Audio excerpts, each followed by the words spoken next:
The following is a presentation of the Belly Up Sports Media Network.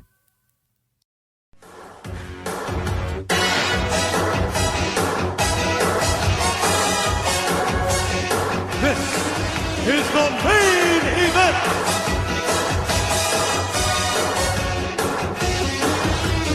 This is your main event, Mark's Podcast. I'm your first host, lifelong wrestling fan, former radio guy, cat dad, and my nickname in high school was Six Sides of Steel. Just kidding, it was Curtain Jerker, but not for the reasons that you would think. Giggity. I am Troy, and with me as always, as you just heard, is the main event collector and figure hunting warrior. He's the WWE Walking Wrestling Encyclopedia, now a shirt you can buy on our Bonfire store, and the Kazarian to my super Eric. He's Greg. What's up, Greg?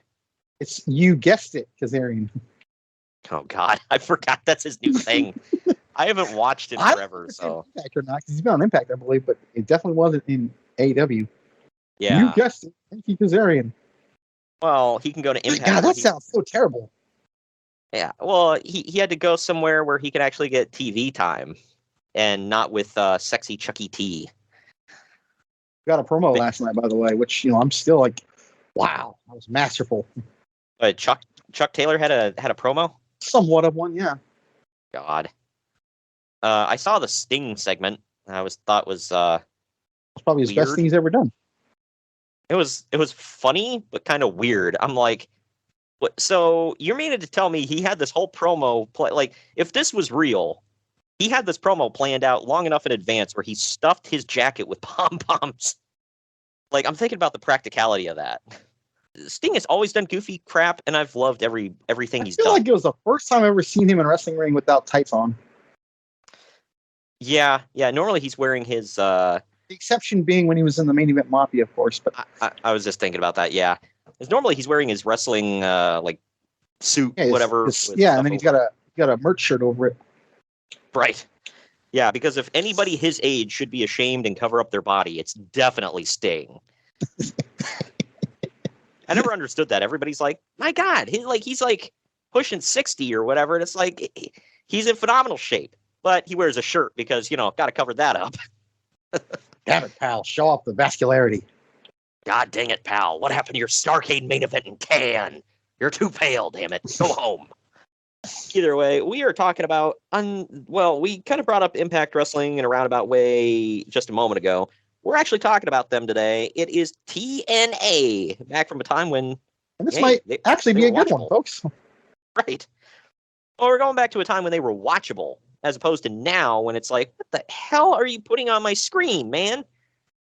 And I'm not saying everything. There's some, I guess there's some corn in that turd somewhere, but it's mostly turd.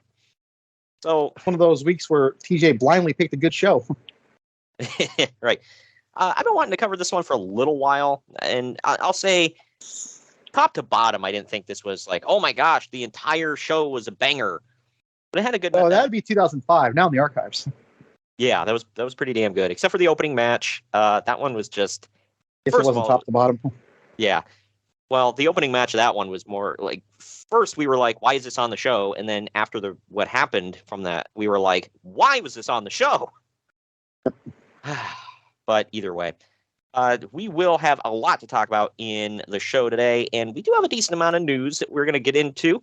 But first, we're going to tell you about the sponsor of the podcast here. Today's episode is sponsored by Mahler Bros Golf. We all want to look good on the golf course, but it often comes at the expense of feeling good. Mahler Bros Golf has polos that look good and feel good. With their lightweight and stretchy material that hugs your body, you will feel cool while looking just as cool. Their polos are guaranteed to make you look better, but it's up to you to golf better. On a hot summer day on the golf course, there's no polo that you would rather wear than Mahler Bros Golf signature polos. Mahler Bros Golf has a large catalog of polos with designs for those who want a loud design and others for those who want a subtle and sleek-looking design. They also have fun t-shirts, hats, tumblers, and so much more to make your golfing experience better. Use code BELLYUP at MahlerBros.com for 15% off. Mahler Bros doesn't just have polos, by the way. They have really fun golf t-shirts that you can wear anywhere. Maybe like that barbecue that your family invited you to, or even that get-together with your friends. Maybe a night out on the town if you want to have fun while looking good and also impressing the local ladies. Make sure to let them know where you got that shirt and wear it proudly. Don't wait to try out your new favorite golf apparel. Upgrade your golf attire with Mahler Bros. Get 15% off at mahlerbros.com with code BELLYUP. That's 15% off at MAHLER bros.com with code BELLYUP. Turn heads on the golf course or wherever you wear Mahler Bros polos. Mahler Bros Golf. Look good, feel good, play good. And now that we're done with that, we're going to get into our first break where we're going to tell you, I know I teased the Bonfire store in the intro. You can check out our merchandise at our Bonfire and Redbubble stores. We'll tell you all about it in the break. And also our friends that have podcasts, you can go check out their shows. If you like hockey, if you like fantasy sports, if you like football, other, current day and classic pro wrestling, we got you covered. And also head to our YouTube page and subscribe. Click that notification bell to be notified every single time we post brand new content, which is quite frequently, be it on wrestling or other subjects we like to talk about. But we're going to get into our first break here. On the other end, it's news time. Follow the Main Event Marks at Facebook.com/Main Event Marks Pod, on Twitter at Main Event _Marks, and on Instagram at Main Event _Marks and at Main Event Collector. Get ready to rumble in your new Main Event Marks merchandise. We've got t-shirts, hoodies, masks, hats, stickers, pins, and much more on our Redbubble store. That's maineventmarks.redbubble.com. You can also pick up some awesome clothing items with the latest updated show graphics on our Bonfire store. That's bonfire.com/store/main event marks. Support your favorite retro wrestling podcast and pick up some cool swag on our Bonfire and Redbubble stores. That's maineventmarks.redbubble.com and bonfire.com/store/main event marks. By God! Somebody's interrupting the Main Event Marks! Sit down, JR. It's just me, Kyle Sullivan, aka Shaggy Von Doom, your host of Here in Puckburg on the Hockey Podcast Network. I know, a hockey show on the Main Event Marks. Who would have thought? This is an invasion angle. Somewhere between the Nexus and when WCW tried to invade WWE, somewhere in there. But I'm over here just telling you that one half of your tag team champions over here, Greg, he told his story of his love for the game of hockey over on my show. And if you'd like to hear that story, all you have to do is search Here in Puckburg wherever you get your podcast or on YouTube. In the meantime, Shagamania's got to go run wild on some other hockey show. So, just remember, quote the Raven, nevermore, take your vitamins, say your prayers, and oh yeah! Main Event Marks are available wherever you get podcasts and on YouTube. Find all of our links on our link tree at linktr.ee/Main Event Marks. And we're back. We're back. Do you like your coffee like you like your podcasts? Gimmick and politics free? Well, so do we here at the Main Event Marks, and so do the guys and gals at Coffee Brand Coffee, where they ditch the gimmicks. You see, when you buy your coffee from other roasters, chances are that they've been sitting on the shelf for heaven knows how long. Don't rob yourself of freshness. At Coffee Brand Coffee, they roast to order, ensuring that you get the freshest coffee possible. And as Greg will tell you, that's what counts. Coffee Brand Coffee offers bagged coffee as well as K-Cups, and for the non-coffee people, they offer a variety of teas and cocos. Just click on the link down in the podcast description or go to coffeebrandcoffee.com and use our promo code MAINEVENT, all one word, at checkout to get 5% off your order. That's coffeebrandcoffee.com and use the promo code MAINEVENT to save 5% at checkout.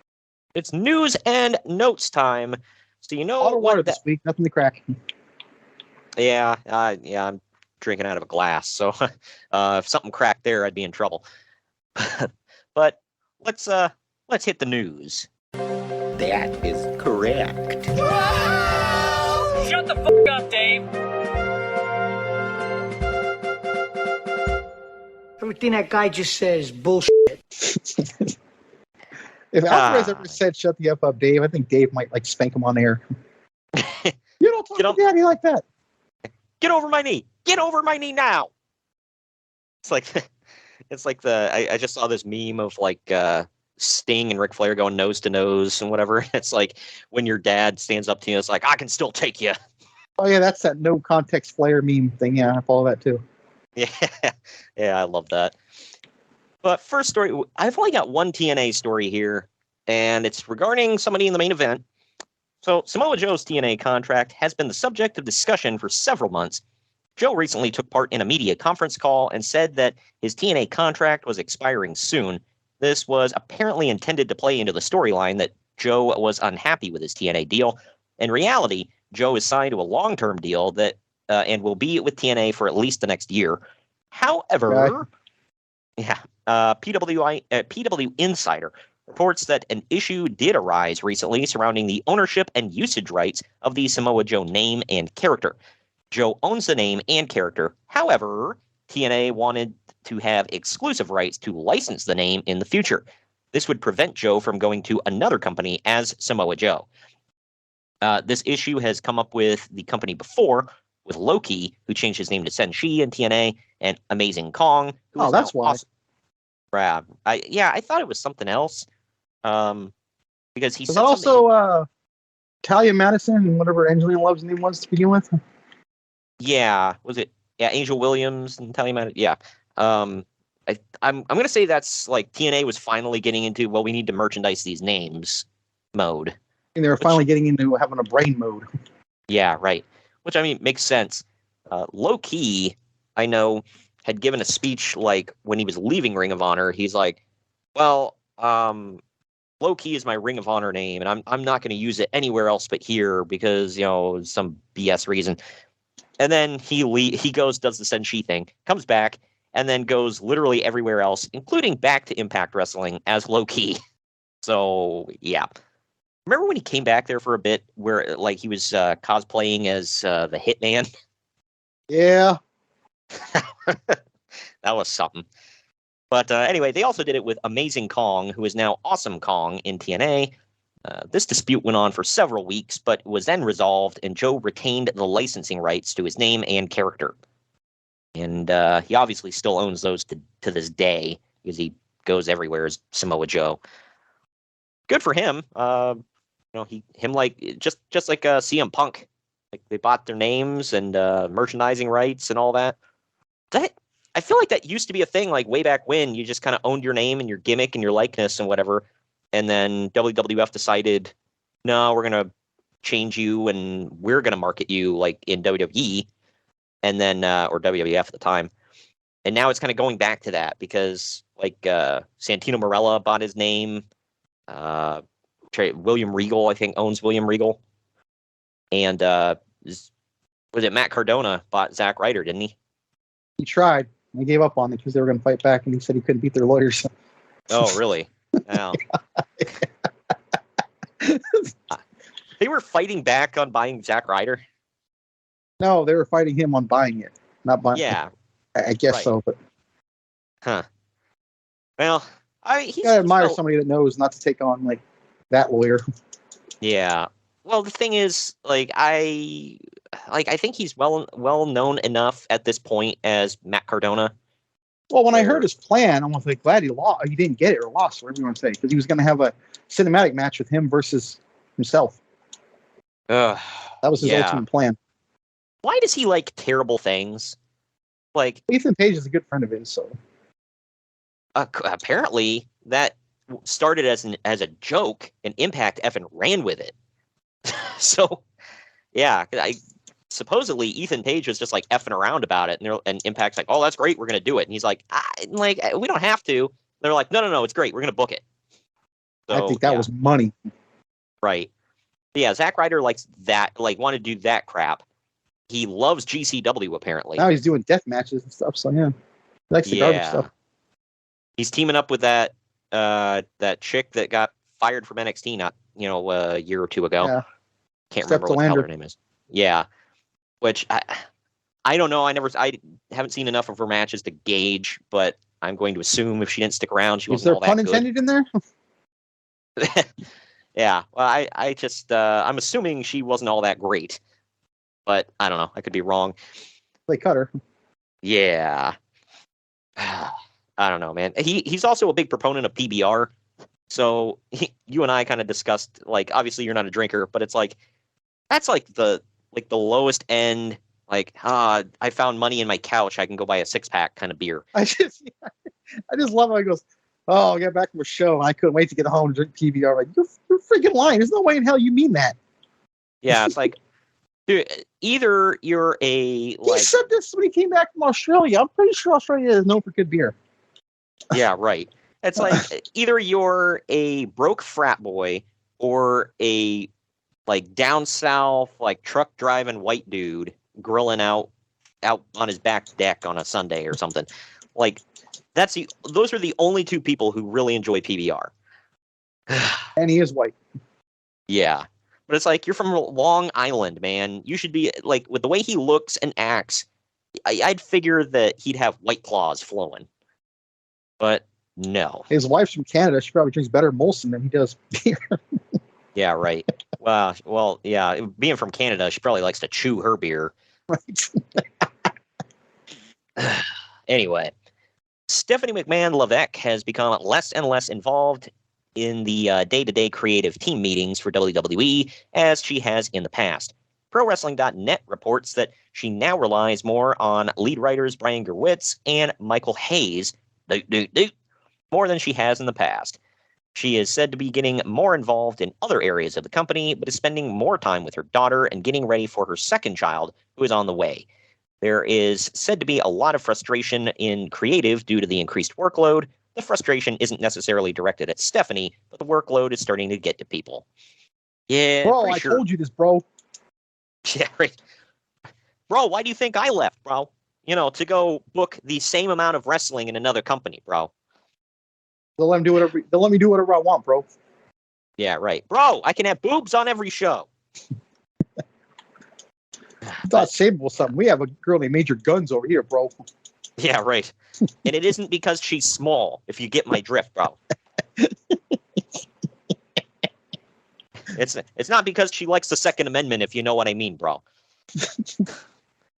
But anyway, Bruce Pritchard talked about this. 2008 was, I guess she had her second child around this time, and he said, yeah, she took time off, and he said that was part of the reason why he had issues, because, and some other people did too, because she would take time off to go basically on maternity leave, and they would get used to doing things without her, with a different report and whatever, and then she would come back, and they would have to get used to her and her way all over again, and it would cause issues. So, I don't know. This was also the year that Bruce Pritchard got fired for having a gun, speaking of guns, a gun in the arena.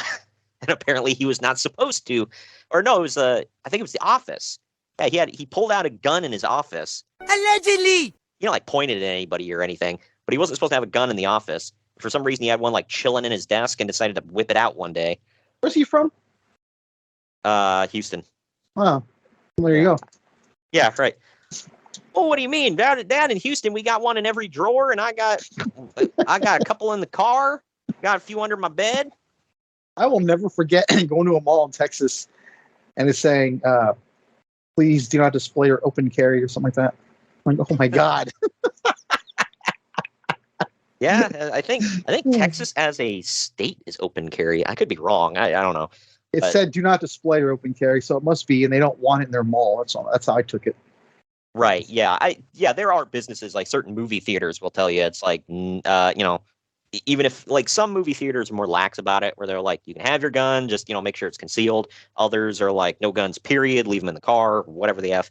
So, yeah, I don't know. I just know this was a weird time in WWE. Bruce Pritchard got fired for a while. What was it they actually brought him back? Was it 20? I want to say like 2015. Okay. He was gone for a while, right? Yeah. Yeah. That was the longest he'd been gone. Because the first time it was like, what, a year? 2 years, maybe? If that, yeah. Yeah. So, and he said Vince always joked with him because he'd be like, oh, when I was fired, and he's like, you were on hiatus, pal. Damn it. Like, pretty sure when you're on hiatus, you don't get a pink slip, but all right. Anyway, PW Insider is reporting that Joey Styles will no longer be doing commentary for ECW television shows. Oh, no. Oh, what a replacement they get, by the way, huh? You remember who it is? Oh, yeah, I'm getting to it. Okay. But he is now going to be a part of WWE.com in some sort of way. Yeah, I think, didn't he become, like, for lack of a better digital term? Stuff, so I think he put together the DVDs and stuff. Yeah, for lack of a better term, I think he became their Don West.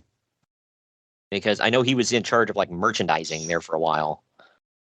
And people kept making that joke. They're like, oh, Joey Styles is going to be the WWE's Don West, basically. Even though he wasn't in commercials and stuff. But I think he did some merchandising in ECW, which is why he had, like, a background in it. So according to Bully Ray, a lot of people did merchandising there. Yeah. Stevie Ray. And out of Taz, too. Out of Paul Heyman's mom's basement in Brooklyn. That's not a joke, folks. Nope. Hey, that's where they filmed a lot of promos. Can you imagine, like, they're in the middle of, like, Rhino's cutting a promo, dropping F-bombs, and the door opens. His mom is like, do you and your friends want some meatloaf? Like, Mom, we're filming promos, you stupid creature. I think of Howard on Big Bang with his mother. Yeah, right. Do you and your friends want some Fruit Loops?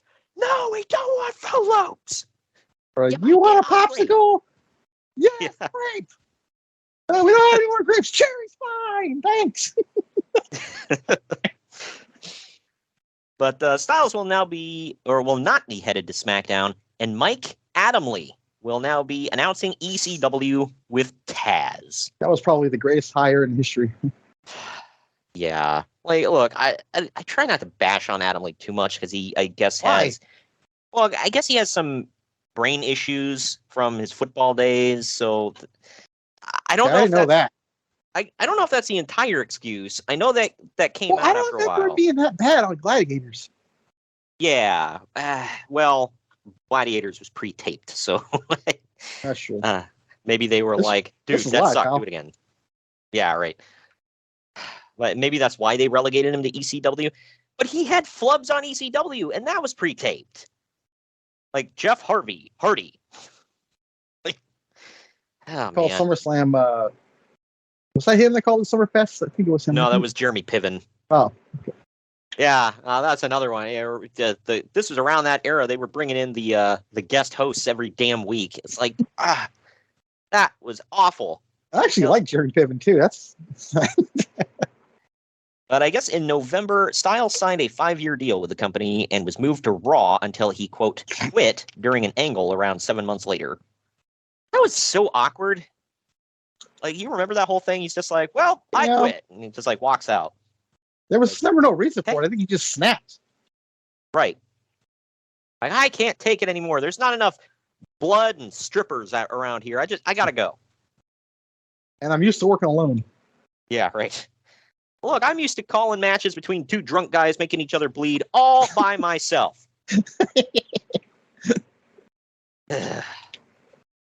But speaking of ECW talent here. Oh, God. Yeah. Well, Big Daddy V was sent home because WWE officials were concerned about his health and wanted him to drop some weight. The latest word is that Big Daddy V won't be able to return to the ring until he loses 50 pounds. Has this ever gone their way? No. And that's another thing. I feel like Big Show did, but he did it on his own accord when he was off. Yeah, that's true. Well, looking really good, but remember when they sent him down to OVW for a while because they said he got too big? Yeah, it didn't work then either, right? He did lose a little bit of weight. Like he got like just under that bar they set for him, and then he gained it all back. Because I remember right before he left for it was at least a year or two. Remember he was gone for a while. And I don't think he's gone for a year. He comes back in 2001, and he leaves mid 2000s. So I'm talking like way after that, like because he did like the Hulkamania tour in Australia and some other stuff. But that's when he was just gone from the company. I don't think they sent him home. No, yeah, but what I was getting at was like he was huge at that time, like, and I'm not talking like obviously he's a big man, but I mean like he got very fat, like bigger than I'd ever seen him, and I was like, what happened? Like, not that he was ever like, well, I guess when he was the giant, Like he was kind of He svelte looked, there. he For a looked while. really good then, yeah. Yeah, but at this point, I was like, man, like just he kind of let himself go there for a while, and then he went the complete opposite direction. And now he's got a 6-pack and everything. It's like, okay, good for you, man. But yeah, Can't pay a crap ton of money to call a show on YouTube no one watches. You got to admire his business savvy. yeah, right. Hey, that's a baller move, man. I respect the hustle. But my question about Big Daddy V is like, obviously he was like morbidly obese, and this was the right call. But why now? He had been this big since he was Mabel. Yeah, you know what? I'm not trying to poke fun. I'm not laughing, but do you remember like all of a sudden like, you know what we're gonna do? You're gonna wrestle with your shirt off. Is that like a punishment? Well, you're gonna come out shirtless with like suspenders covering like a fraction of your boob, like your Lil' Kim or something. Like, holy hell! I don't get it. Like, why? And I remember the first time he walked out, my dad was like, he's like, I don't want to see that. Like, I thought he was on a shirt. Not even joking. Yeah, I don't get it, man. He wore like a full bodysuit his whole career, and now here they're like, nope, shirtless. Show them boobs. I'm wondering now, after you said that, I wonder if it's a punishment. Might be. I will say, I thought his theme song was kind of cool. It was like intimidating, and they treated him like an intimidating, imposing monster or whatever. It was cool for like a minute, but yeah, he was morbidly obese. He ended up going to Japan for a little bit. I think he called himself Big Daddy Voodoo or something. So yeah, I don't know. And then obviously he passed away young from, I think heart issues, which yeah, when you're that big, you're going to have heart issues, man. I mean, like maybe you should have taken the WWE advice and dropped some poundage, but no, they don't know anything. Like ask Jeff Hardy. Yeah, F rehab and F you. But speaking of people that WWE sent home, hey, on March 11th, WWE announced that Jeff Hardy had violated the company's wellness policy for the second time. And that was not rehearsed, folks. Right. And he will be serving a 60-day suspension. It appears that Hardy will be making his return to action at a house show in New Mexico on June 20th. Something weird about that when, Jeff Hardy is coming back from a wellness policy violation in the state where Breaking Bad was taking place. Holy crap, you said that. I'm not saying anything about. I'm just, it's a little ironic. Just saying. Man, I don't get like how many times. Every single time he has left WWE, it's because of substance abuse. He's never left on his own accord because they keep bringing him back too. I got to point out. Yep. I feel like the only Daniel time Garcia had some pictures on somebody, huh? Yeah, right. That just goes to show that if Vince McMahon thinks you're worth something, he's very forgiving. So, no, he's evil. I don't know. It's sad. And like you pointed out, he's finally back in AEW. Yeah. I'm not even keeps the nose clean this time. I'm not even going to say that anymore because every single time I say that, he doesn't. I thought after that incident in TNA where he was tripped out on pills and at was it Victory Road 2011? Yeah. Yeah. When after all that, I thought he finally cleaned it up for good, and he was good for a while. And he goes back to WWE and gets popped again. Like, dang! First it was DUIs, then it was apparently some harder stuff. He's got a kid too. That's the sad part, or maybe multiple. Yeah, he's at least got one. He's got a wife, and they're sticking by him through all this. Which I mean, good, but at the same time, it's like, man, get yourself some help, man. If not for you, at least for your family. I don't know what the heck he needs, but we're in a day and age where Jake Roberts is cleaner than him. I'm not trying to be funny, but I mean, I guess it is a little ironic, but it's definitely ironic, that's for sure. But either way, WWE has signed Joe Hennig, son of WWE Hall of Famer Mr. Perfect Kurt Hennig and grandson of Larry the Axe Hennig, to a developmental contract. See how that goes. Yeah, well, the chains are about to be off, Greg. Axel is about to run wild. I always like it when people act like, oh, just because they had a famous dad or something, they should be signed, and they should be pushed.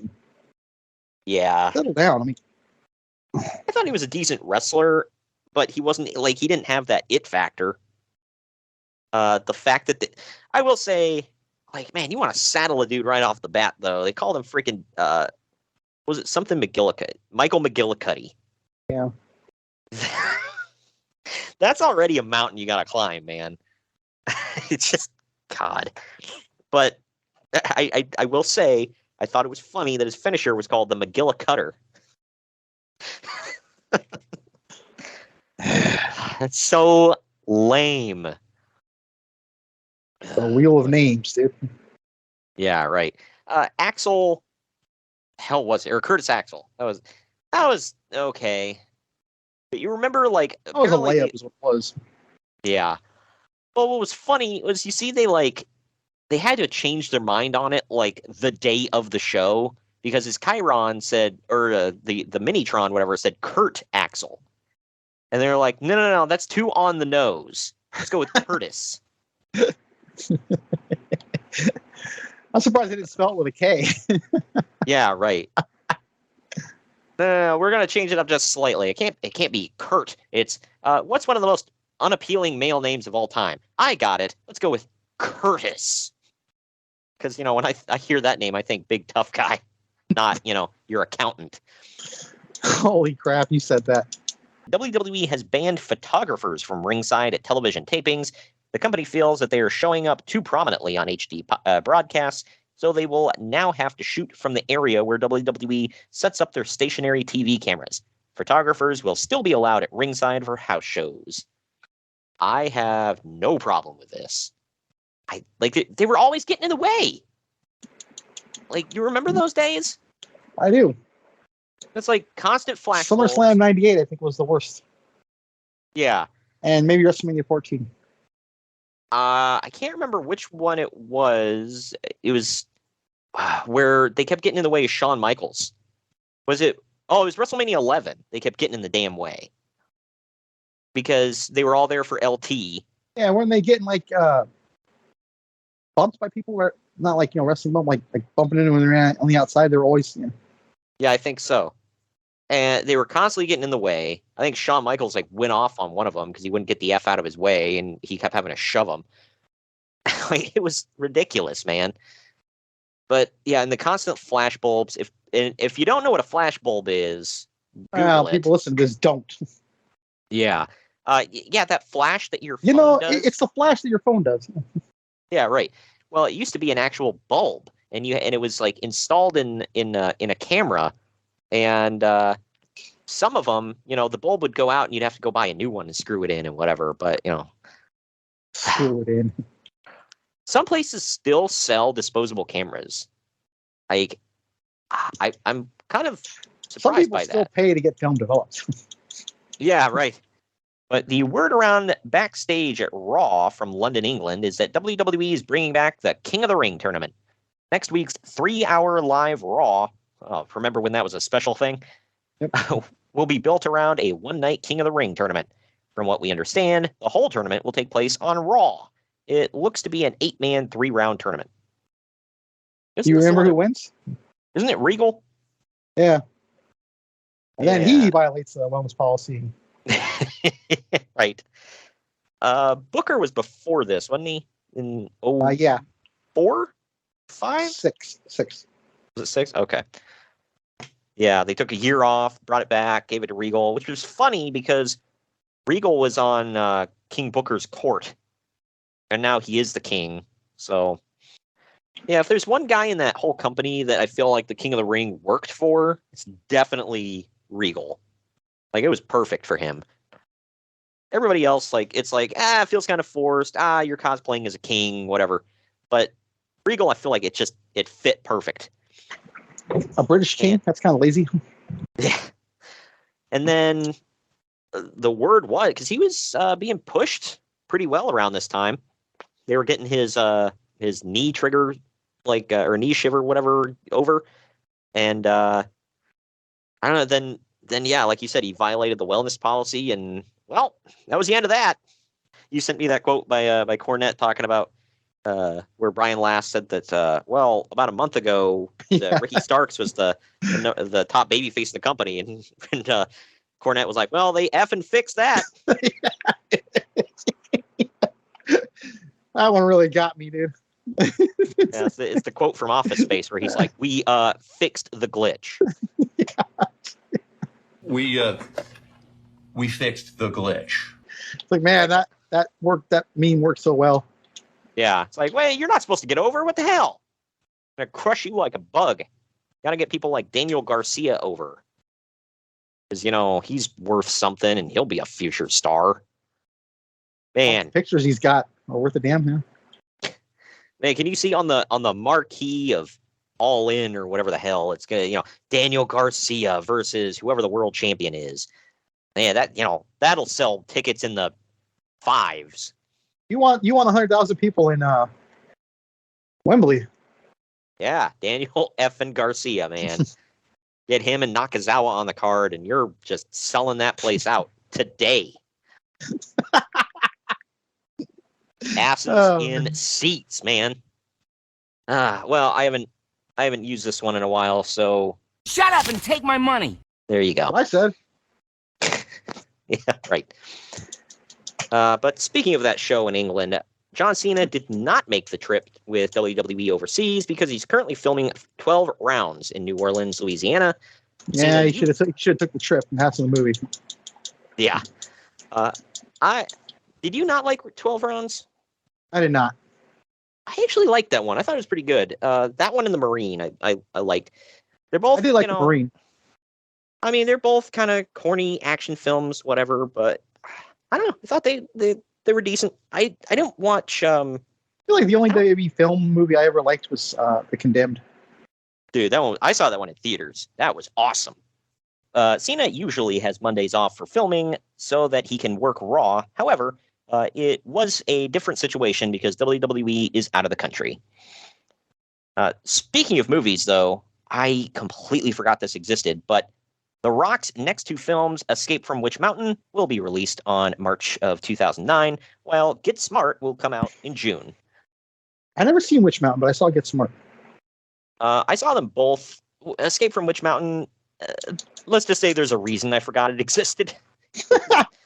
I mean, it didn't suck, and it produced one of the most overused memes of all time. You ever see that one where he's driving and the little blonde girl is in the back seat and says something and he turns around and gives her a shocked look? Yeah, I never knew where it was from. Yeah, it's from Escape from Witch Mountain.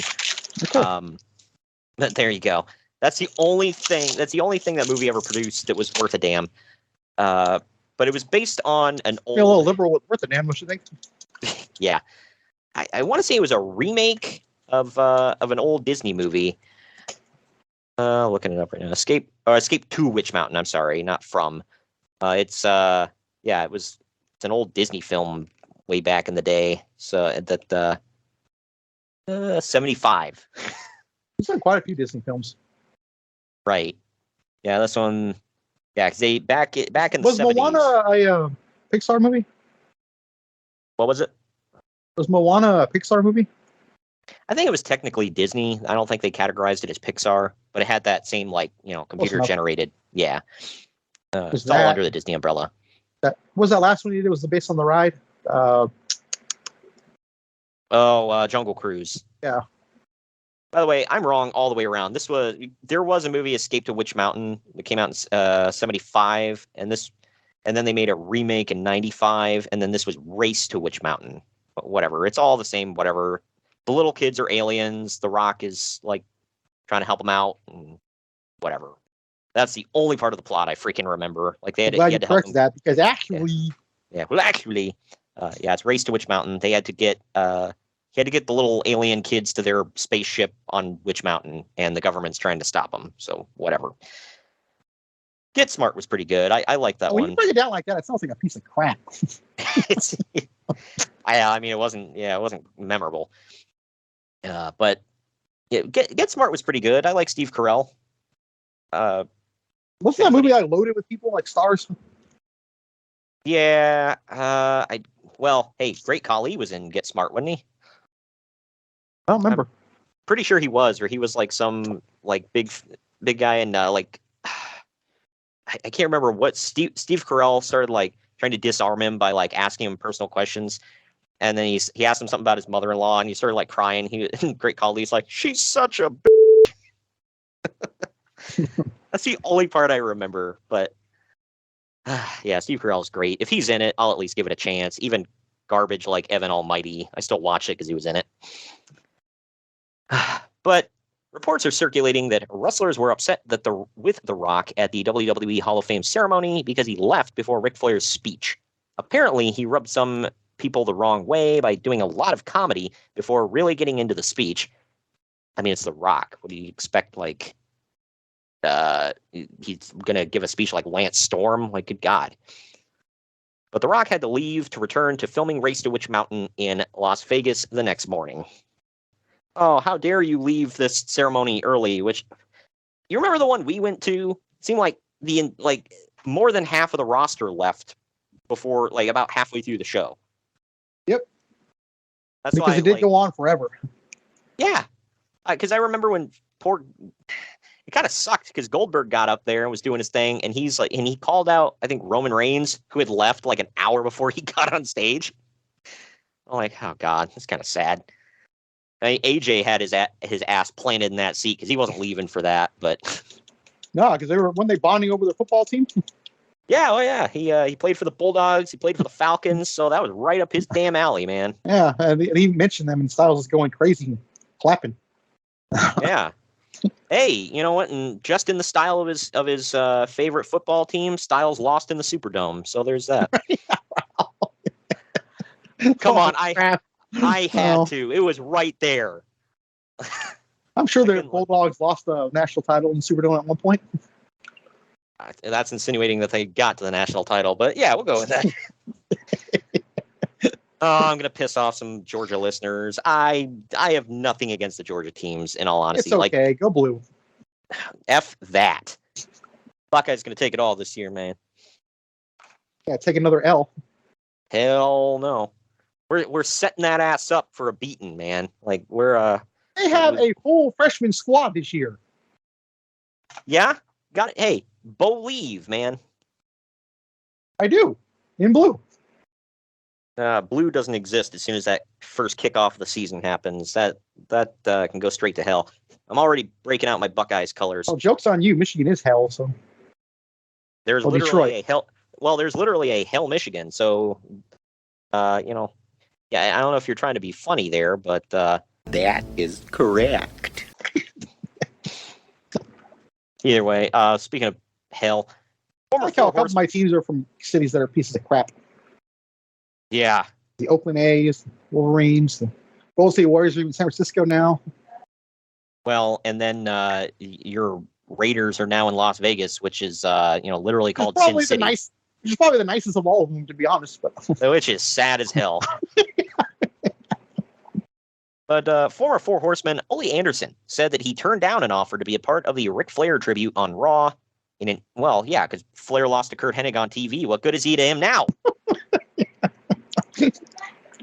Anyway. That will never get old. Ever. No. Effing stupid, man. Like, oh yeah, what good is Ric Flair, the multi-time world champion who led Jim Crockett Promotions during its heights? What good is he to you now? 2-time WWF champion, headlined WrestleMania. Well, was one of the headliners of WrestleMania 8. Nah, F him. Maybe I look at it from a different perspective. Like, in what world is Kurt Hennig so bad that when you lose to him, you're buried? Well, that's another point. Like, what? That's the one. Oh, well, if you lose to Kurt Hennig, F you. But yeah, Kurt Hennig, the former AWA world champion, the guy who was like pretty prominent Intercontinental champion for a while, put on fantastic matches in WWF. No, F him. You'd figure Ole Anderson would be a huge fan of Kurt, considering they're Minnesota boys. Maybe his dad pissed him off or something. You know, those old guys hold grudges. Yeah, damn it. Larry always had a better beard than I did. That's not saying much. Ole had like the bum-looking beard. Yeah. Well, in an interview, Anderson said that Flair had a lot of potential, but ended up doing the same match every night. Anderson is still quite bitter. Oh, well, thanks for pointing out the obvious. You literally say that about any great wrestler, okay? Yeah, right. Bret Hart. Kurt Angle, Benoit. Yeah. Yep. Come Was on, it dude. Oh, yeah, I remember what it was. Kurt Angle recently said that crap about, oh, well, nobody wants to see a long title reign like Roman Reigns anymore. This isn't the territories. People are going to start tuning out. Like, okay. Just like that guy that told me I was apparently a Triple H apologist and an ass kisser because I literally because I said, I'm going to wait and see where it goes. No, you need to be mad now and throw a temper tantrum. Boycott. Yeah. I even said, sign petitions.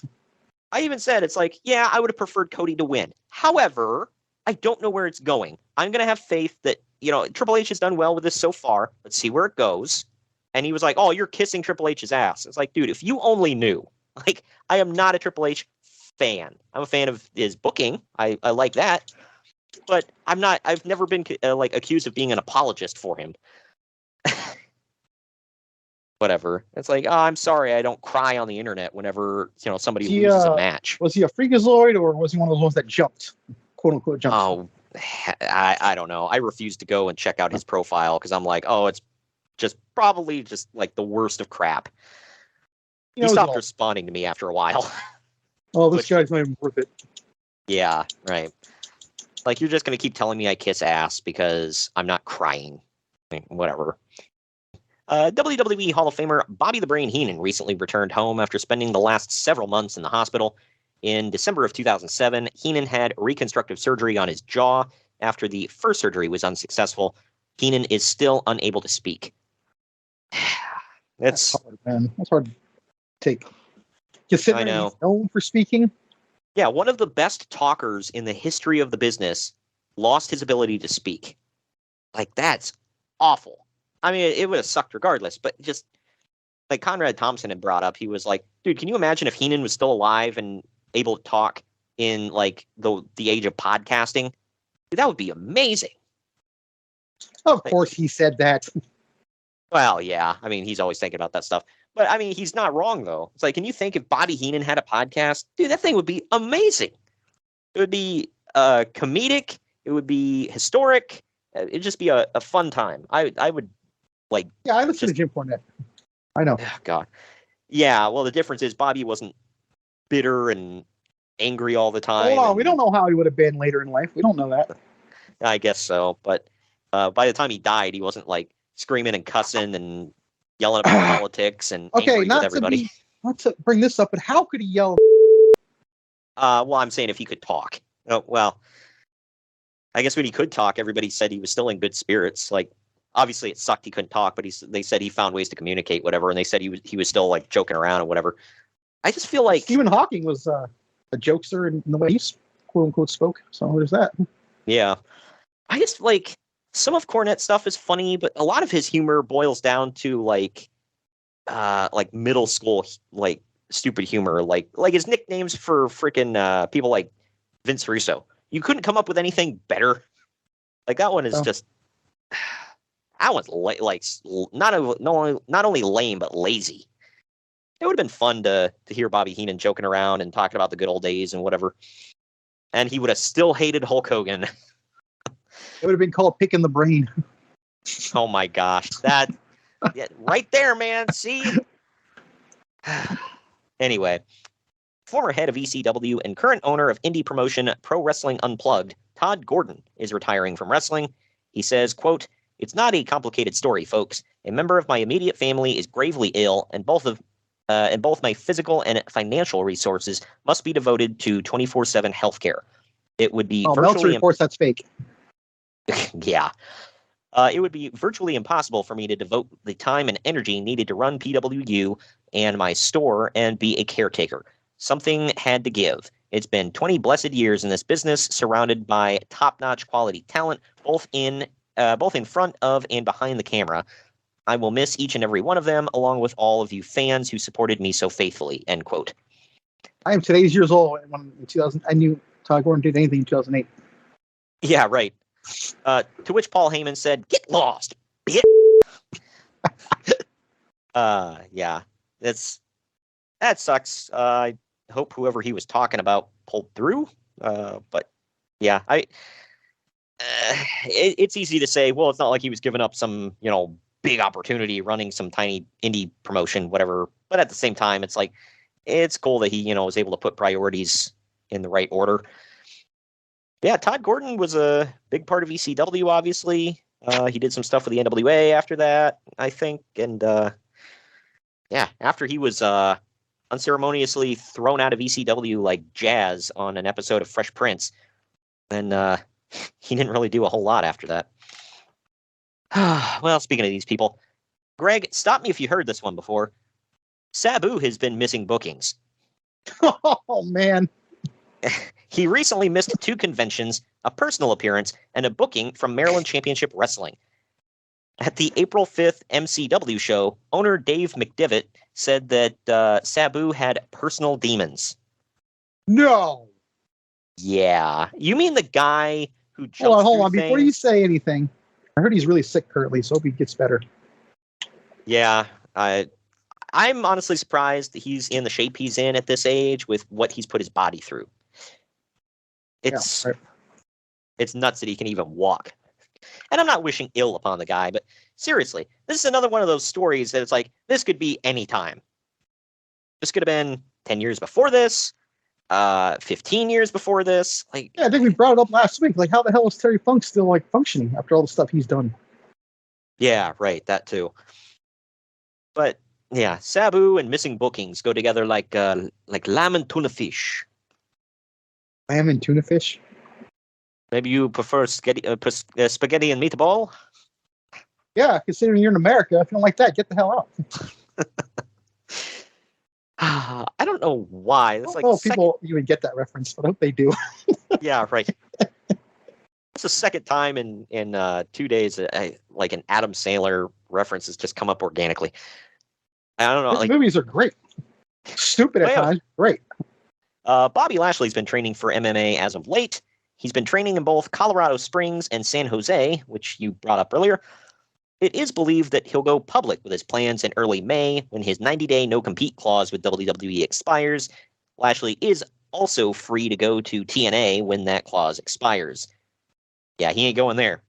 I guess he did. I forgot. He did. He was an Impact for a while. I don't think he goes to Bellator for quite a while, actually. I don't think it happened until like recently as of now, like a couple of years, like years ago, like 5-6 years ago, which is he was in that. You remember that EA Sports MMA game? I do, yeah. He was in that. And they had like all the unsigned non-UFC talents basically in that game. And Randy Couture. Yeah. So they had like I will never forget. Yeah, he was on the cover. I will never forget Dana White while saying UFC will never have a deal with EA. We do not like them. And yeah. That game came out, was successful, and now here we are. Oh, so are you trying to tell me? Just like women will never be in the UFC. Dude, every hardline stance that Dana White takes never comes true. He never sticks with it. That's why every time he says, we will 1000% do this, or we will 1000% never do that, then I know he's full of crap. And it's going to, like, hashtag plans will change. But anyway, speaking of all that, though, well, sort of. AAA out of Mexico will be holding a big event called Triple Mania on June 13th. Yeah. Lazy naming. Yeah, right. But yeah, a big event. Like, you mean their biggest show of the year down in Mexico. But yeah, go on. Well, they probably didn't anticipate it to be a yearly thing every year, right? It started, it's been going on for at least 10 years at this point. Like, it's been going on since like the mid 90s. I know they started. Oh, but yeah, well, the way you worded it sounds like it was the first one. I know. That's why I'm like, that's an odd way to word this story, but all right. But anyway, it will be at Los Palacio de los Deportes. Yeah, so excuse my Spanish. Los Palacio de los Deportes. There we go. But anyway, they were trying to get Bobby Lashley and Bill Goldberg to work as a heel tag team on the show. Heels. Yeah. Reports. That was from a report from the Wrestling Observer newsletter. Oh, well, then it's got to be accurate. Yeah, well, it's got to be real. The event will feature talent from TNA and Pro Wrestling Noah. AAA is trying to get the event on pay-per-view in the United States, and their American contract their American contact is a big Goldberg fan. Well, I mean, yeah. AAA plans on making a play for Goldberg, but Goldberg has said in the past that he's retired. Well, I got to cue it up again. Lashley is actually open to the idea of teaming up with Goldberg. I'm sure the hell he is. As mentioned earlier, Lashley is training for MMA. He's recently signed with Zenkin Entertainment Company, okay, an organization that manages a bunch of MMA fighters. Never heard of it. Yeah, I just what? Who? Yeah. Didn't he actually get signed up with like a real like big name team at one point? Well, if he was in San Jose, he was in American Kickboxing Academy. So. Okay. Yeah, I thought it was. Oh yeah. He was on the Florida team. All was it American Top Team? I was about to ask. It's like I thought he was on American Top Team because they had Colby Covington and Stephen Bonner on Impact with him at one point. I remember that. Huh. Yeah. Which I find funny, by the way. Colby Covington recently said, if I ever go to wrestling, I'm not going to go to a second tier place like AEW, but you went to Impact, dude. But okay. Yeah. Oh yeah, because Impact was better on, Pop TV and Destination America. Hell ever, man. But staying in Mexico, Eddie Guerrero is the third person to be inducted into the AAA Hall of Fame. The other two are Rey Mysterio Jr. and Antonio Pena. At the March 16th Rey de Reyes show in Monterrey, Chavo Guerrero Sr. accepted the plaque. AAA put together a video highlight package of Guerrero that featured mostly footage from WWE commercial releases. AAA contacted Televisa to use older tapes, but found out that most of the pre-1995 footage had been erased. How? That was a thing back in the day. They said that's why a lot of territory stuff, especially with Mid-South wrestling, just doesn't exist because they would constantly tape over stuff. Couldn't go to Walgreens to get a $2 blank tape? Back in the day, that's how they saved money. They would just use the same tapes over and over and over. That's why, if anybody knows the show Doctor Who, back in the day, the BBC did that kind of stuff. So that's one reason why old Doctor Who episodes don't exist. Another one is because the old BBC studios burnt down and literally destroyed a lot of the tapes. But yeah, with Mid-South Wrestling, I guess that's why a lot of that footage doesn't exist and WWE can't buy it because they taped over it. This was back before digital, people. We're going back in the day here where, yeah, TV studios used VHS tapes. Digital's bad, though. Oh, yeah. It doesn't look, in great quality or, anything else. And it's not way more convenient. Whatever. I mean, I like some physical media. I'll be the first to admit, every single game I get, I try to get it physical. I think I have God of War and a couple of other ones that are digital. But, WWE. I downloaded that one digital because it was more convenient. And I was getting the most expensive version anyway, so it's why go buy the disc? But are you ready for a return of one of your favorite segments of the news? Oh, God. I'm being serious here. We got this one. It's not quite as bad as previous versions of this, but it's a return of the segment called "That Is One Big Pile of Shit." What the f*** is this piece of shit? That is one big pile of shit. All right. So this first one, this guy he fits the description all the way, and I'm glad at the conclusion of the story. So a British man who posed as Dwayne "The Rock" Johnson in an attempt to receive free Everton Football Club and Manchester United Football Club tickets and merchandise has pleaded guilty to 3 counts of fraud. My God. Yeah, something might throw them off when you, I don't know, show up. Because nobody looks like The Rock. There's this guy on Chase Center in San Francisco that looks just like Klay Thompson, and they had to ban him from there because he snuck backstage. Oh, I saw that. He looked just like him, dude. He's just walked right back there, whatever. I'm on the team. Yeah, I had seen that, and like people were calling him an idiot, and he admitted he was an idiot because they were like, dude, like, wasn't he like a favorite at the games? Because people would be like, oh, this guy who looks like him, whatever. He's actually allowed back in now, but I guess the guards now know the distinction. But yeah, well, it's like they said. People were like, dude, you were like, people. He was at a bunch of games, and he would get a bunch of attention or whatever, and he went and effed it up by being an idiot and sneaking backstage, like whatever. Or in the locker room, what I didn't get is like he's got pictures of himself with all the players. They all took pictures with him at one point. Yeah. Like, what are you accomplishing now by going back there? Yeah, what are you trying to see their junk? Like, the only other thing, it's like, whatever. But either way, this one, it kind of fits the description of the segment, so I threw it in here. But I'll let you decide. In a recent interview with WrestlingWorldInsanity.com, real name. Wow, that's a real name. Yeah. Jesse Ventura had some harsh words to say about Hulk Hogan. After years of speculation, Ventura finally revealed that it was Hulk Hogan who ratted him out to Vince McMahon for wanting to form a wrestlers union in the late 1980s. Yeah, that kind of effed up. You're going to step on his money. Yeah, I look. Hey, I get it. Just I can see both sides of it. I'm just saying. But the union was one of the major factors that contributed to McMahon and Ventura's strained relationship. However, Ventura did admit, quote, "But that's the nature of the business. It is a cutthroat business, and I accept that," end quote. Now he accepts it.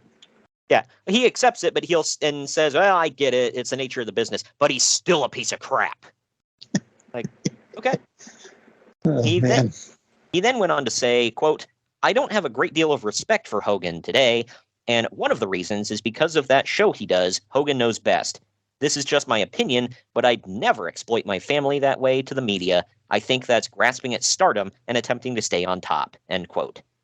Coming from the politician, okay. Yeah, right. Okay. I mean, I kind of get it, but at the same time, like, it came out years later, like Eric Bischoff was talking about it. He said Hulk wasn't really into it. It was Linda that wanted it. And Linda was pushing all of it because she wanted to be on TV. She wanted the paycheck. She wanted the cameras. And Hulk agreed to go along with it because he thought it would help Brooke with her singing career. So, I don't. Well. Oh, well, yeah. Yeah, singing career went nowhere. Very fast. Yeah, right. But yeah, that show, I don't know. But yeah, but what was not exploitative and just weird was Jesse Ventura's show. Conspiracy show? Yeah. Look, I'm just asking questions. I just want some answers. It's like, are you though? Or are you just being like weird? One of those things where someone else does it's bad, but I'll do it my way. That's fine. And I get that he's not like it's not hypocritical here because he's not like his family wasn't in the show, but at the same time it's like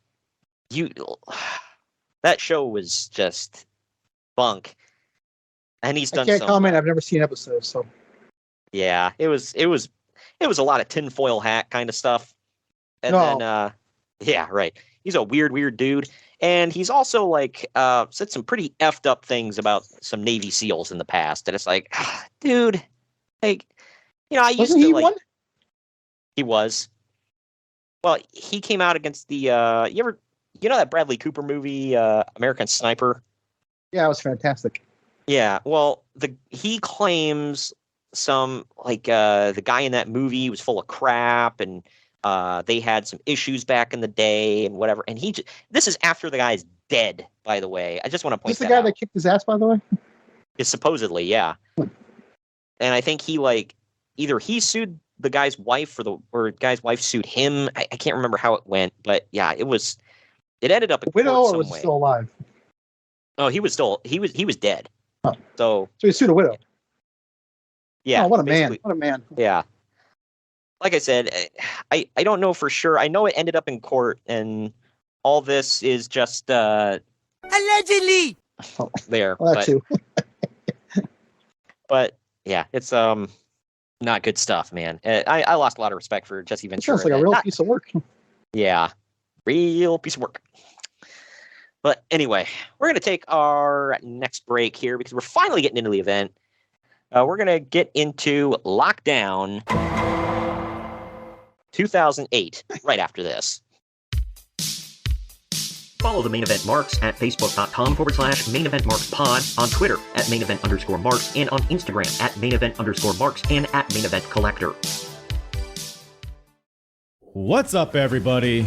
I am the hardest part of the ring, the host of the Apron Bump podcast. Ugh, another wrestling podcast. How many times can I listen to fans tell me who needs a push, who doesn't need a push, who brings Vince's coffee these days? Enough! The Apron Bump is about the journey. It's about nostalgia. It's about discovering new forms of wrestling to really tickle your pickle as a wrestling fan. The podcast brings you reviews of wrestling events all over the world, whether it's WWF, WWE, WCW, ECW. We even cover the golden eras of Ring of Honor, Progress, TNA, and more promotions in the future as well. New episodes every Wednesday. Bump Day, yeah? Go to apronbump.com or go to your favorite podcast platform or YouTube and subscribe today for the most diverse, fan-friendly wrestling podcast in the world.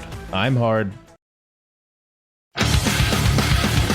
Main Event Marks are available wherever you get podcasts and on YouTube. Find all of our links on our link tree at linktr.ee/Main Event Marks.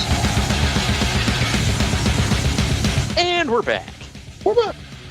It's TNA Lockdown 2008. This one you're going to watch Raw. Wow. But the date for this one is April 13th, 2008 at the Songus Arena in Lowell, Massachusetts. Because we all know that. You know, I bet GCW had a show or two there. Yeah. The attendance was 5,500, which it looked pretty packed when they showed the crowd. I don't know if it was... I don't know what the capacity is for it. With the say what? 250 people. Yeah. The capacity was 6,496. So it was close to full. I mean, you know, good for them. This was a marquee event, though, to be fair, too. So it should have been. Well, this marquee event looked like a piss hole in a snowbank when they went to Texas. So there's that. Yeah, that's true. But we're also talking about a stadium there, too, not an arena. Oh, God, yeah. But this pay-per-view buy rate, it had about 55,000 buys, which was actually a decent number for them. So can't hate on them for that. Usually they got around 30, 35, so this was up.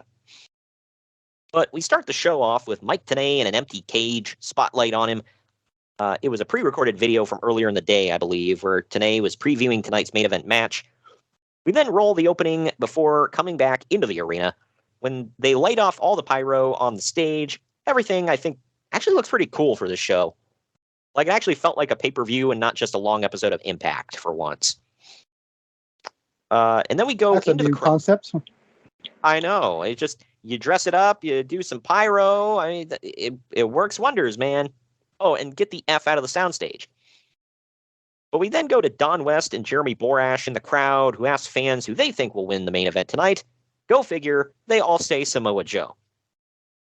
I mean, did you think anybody was going to pick Kurt? It's like that show. It was Starrcade 83, I think, where they're going around different people. Oh, who do you think is going to win the NWA title tonight? And everybody said Ric Flair, and like only one person picked Harley Race. Well, to be fair, only Flair could win the NWA title that night. Oh well, yeah. Well, you know what I mean. But anyway, I know. I just wanted to be a smart ass. It was right there. That's what she said. Giggity. This first match is an Escape elimination match for the TNA X Division title. I have it on good authority. This is Hulk Hogan's favorite match. Oh yeah, you remember those classics that he used to compete in back in the day? Didn't he slam this match or something like that? Or I have no idea. On his first night there. I didn't see that one. Well, they had one of these when he was like his first night there, I believe. Yeah, That's when Jeff that's Hardy what debuted. That's what I meant. He slammed that match. Well, I don't even remember. Or I know he just didn't understand or something. I don't remember. I know he talked crap about the ring. Well, we're not a circus. We're gonna have wrestling in a 4-sided ring, like it was meant to. The crowd booed the crap out of him. I'm like, apparently the wrestlers loved it. Yeah, right. AJ Styles said he was all for it. Oh yeah, I'm sure. I've talked to other wrestlers before where I was like, you prefer a 4-sided or 6-sided ring? And they're like, I don't know much of a difference. They're like, it is what it is. They're like, you kind of adapt Ropes quickly were to extra it. tighter, apparently, and hurt. Yeah, I could see that. And the way they had to have the boards in the ring, yeah, it was probably a little harder. But I just like how he's given this what he thinks is a big babyface speech, his first night there, and he's getting the crap booed out of him because the TNA fans hate it. But it was also kind of reminiscent of when they announced to NXT that they'd hold their first takeover event in Brooklyn, and the local crowd booed it. Oh, you and I didn't boo it. Oh, hell no. But anyway, this match goes for about 10.5 minutes. It is Black Machismo, Jay Lethal, defending the X Division title against He's Hot, He's Spicy, He Tastes Great, the Curry Man. Also, Johnny Devine, Consequences Creed, a.k.a. Xavier Woods, Sanjay Dutt, and Shark Boy. Oh, shell yeah. Yeah, Shark Boy 24/7. Oh, shell yeah. Gonna kick some bass. And drink some clam juice. Yeah. That was the stupidest thing ever. I thought it was funny, but effing dumb, dude. But anyway. We talked about this a couple weeks ago at the BWO. Parody is meant to be funny, but at the end of the day, it's just lazy. Right. Just like WCW, the little guys open the show. Divine actually eliminates Dutt first with the dreaded schoolboy. Creed eliminates Shark Boy next with a hammerlock DDT. Curryman hits a front flip senton off the cage onto Creed and Divine. He then pins Creed after hitting the Spice Rack, real name. Right. He then hits another Spice Rack on Machismo, but Divine... Yeah, for those that don't know, it's a burning hammer. Sounds like something a porn star would do. Yeah. But he hits the Spice Rack on Machismo, but Divine hits Curryman with the Divine Intervention to pin him. Sanjay keeps the door open to the cage, keeps the door locked to the cage to prevent Divine from escaping. Johnny then climbs the cage, just as SoCal Val opens the door and Black Machismo dives out to win and retain his title. Uncle Dave and I both gave this Trace stars. What say you? Dose. Oh, really? Only a 2? Yeah. It was kind of a little bit of a cluster at times, but I liked most of these guys. I still don't understand why they had Daniels come back as Curryman. That will never make sense to me. He's fired. He did, but it's just like. And then after that, Curryman got fired. He's fired, but brought back Daniels. Can't make this up. Right. Well, what gets me is I just now put this together too. You remember when they were building up Kaz, or Kazarian when he went by Kaz? They were building him up. He was in main event matches, taking on the big guys and everything, and doing great. And then all of a sudden he goes on. Then all of a sudden he goes on a losing streak and decides I'm going to quit, and he comes back as Suicide. Well, that was from a video game, though. Right. But it's like, really? You take one of these guys, the young guys that you're building up as a top star and people are getting behind. No, we're F him, bring him back as Suicide. And then with Daniels at the time, they had him with that new look where he was painting that symbol on his face and he had a beard, and they were building him up like they renewed his gimmick and acting like he was something. And then, nope, F you, you're fired, come back as Curryman. What the hell, man? Not only that, you bring him back and you put him under a damn mask. Right. And you don't even sell the mask to make money or nothing. To my knowledge, they didn't. Yeah. Nope. You want to talk about freaking ADD with this booking, man. Oh. Yeah. Backstage, Jeremy Borash is sitting with Kurt Angle lookalike Frank Trigg. Trigg gives his analysis of the main event and the skills of both Joe and Kurt, saying that he doesn't see a way that Samoa Joe can beat Kurt Angle. And now we go to this. It is the Queen of the Cage. Goes about 5.5 minutes. It's I Chrissy thought it was Hemme. a clever name. Yeah. Well, it's not a clever match. It was Christy Hemme, Salinas, Miss Jackie Moore, a.k.a. Jacqueline, Tracy Brooks, Angelina Love, Velvet Sky, Raka Khan, and Roxy Laveau. So many Raka women. Khan, by the way, that's not Jade Cargill, right? No, Jade Cargill is actually very attractive. Raka Khan, you know what? Beauty's in the eye of the beholder. Just saying, I've never seen them in the same ring at the same time. Good Lord. Well, you know, Scott Steiner liked her. Allegedly! So there's that. Either way. You know what, man? So many women, so little talent. This was literally... I disagree. There was a lot of talent. Yeah, with the doctors. I mean, this was literally a reverse cage match that turned into a one-on-one. Like Cornette said about Russo, he always booked backwards. with the King of the Mountain and the reverse battle royal. What the fuck?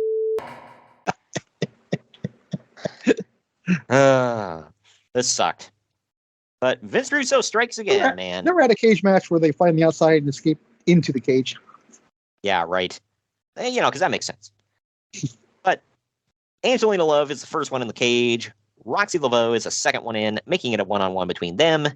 In the end, Roxy wins with the voodoo drop. This was, in a word, meh. Uncle Dave gave it a 1 3/4. I have a better word for it. It's 4 letters. I gave it a whole star. What say you? 1. I gave less F's about it. That's what it was. Yeah, this is not good. Not good. Not good at all. But we now go backstage with generic blonde number 3, Lauren, standing by with Samoa Joe. And I say that because they just keep switching out these rando blonde interviewers. Yeah, you would think that Johnny Ace was hiring him or something. Good Lord. Hey, boss, she's blonde with a great rack. Anyway, I think Letitia Klein. Roll their picks. Wow. Letitia Klein was the one that was on like either Playboy or Hustler or one of them. But either way. I'm not a perv, so I don't. Oh, yeah. No. Hey, I heard from somebody. I'm just kidding. I am a perv, but I still don't know. Lauren is standing by with Samoa Joe. We're reminded for like the 3rd or 4th time tonight that if Joe loses to Kurt, he retires from wrestling. Joe says that pretty much guarantees he's winning. Yeah, because he ain't going to WWE. Not yet, anyway. Yeah. Joe says he would do anything to beat Kurt Angle tonight and win the TNA World Heavyweight Championship. Okay, I remember watching this when I was watching it live, and I'm thinking, okay, huge shield turn or something's coming when he said that. Yeah, right. Like, it makes it sound ominous. But nope, for once, I mean, not to spoil anything, but not a swerve, bro. And nothing really happens in that match, by the way, that makes that promo mean anything. I'll do anything. Like, he doesn't get ultra violent with them. Nope. He doesn't like break out a screwdriver and try to put it through his head. Well, no, that's only reserved for Bryan Danielson. And Kenny Omega last night. Kenny Omega did it last night? He tried to do it to Moxley. And Moxley was like telling him to do it, just do it. And then he ran. What's up with it? Oh, wow. Yeah. What's up with the screwdrivers? Is that like a ongoing thing? They made it a point on commentary to say it's a flathead too. It's not a Phillips. Like, okay. Oh, well then. I don't know. I would personally go with a Phillips if I was trying to stab somebody. Like, I would think that would go through skin better. I don't know. But then again, I'm not well versed in stabbing people with tools, so whatever.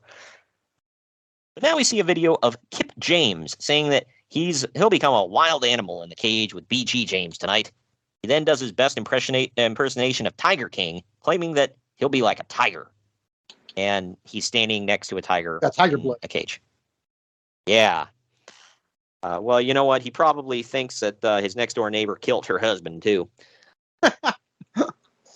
But we then see BG James saying that Kip is a piece of crap and he's looking to get revenge since Kip hit his dad, Bullet Bob Armstrong, with a crutch. I remember that. Yeah. Not just because they show it either. Right. Yeah, I remember this era pretty well of TNA. But we now go to Kip James versus BG James. This goes 6 minutes 45 seconds. Kip starts off way too long. Kip starts off by sucker punching BG. Kip dominates until diving off the middle rope and getting low blowed. Scissor him, daddy ass. In the end, for some reason, Kip starts tuning up the band, a la Shawn Michaels, and then he goes for a corner splash, but BG moves. Reminding us that the stars are on the other channel. Right. And that you no longer have Michael Shane, so I don't care. Right. But he goes for a corner splash, BG moves, Kip hits the corner, and then gets beaten with the dreaded roll-up. Uncle Dave gives this star. I gave it 2. It was okay. What say you? I gave it 1. This was bad. It was Sucked. I love these two. It sucked. Yeah. I like them together. I'll say that. I couldn't give a damn less about this match. I get why the feud was happening. It just wasn't good. I don't know.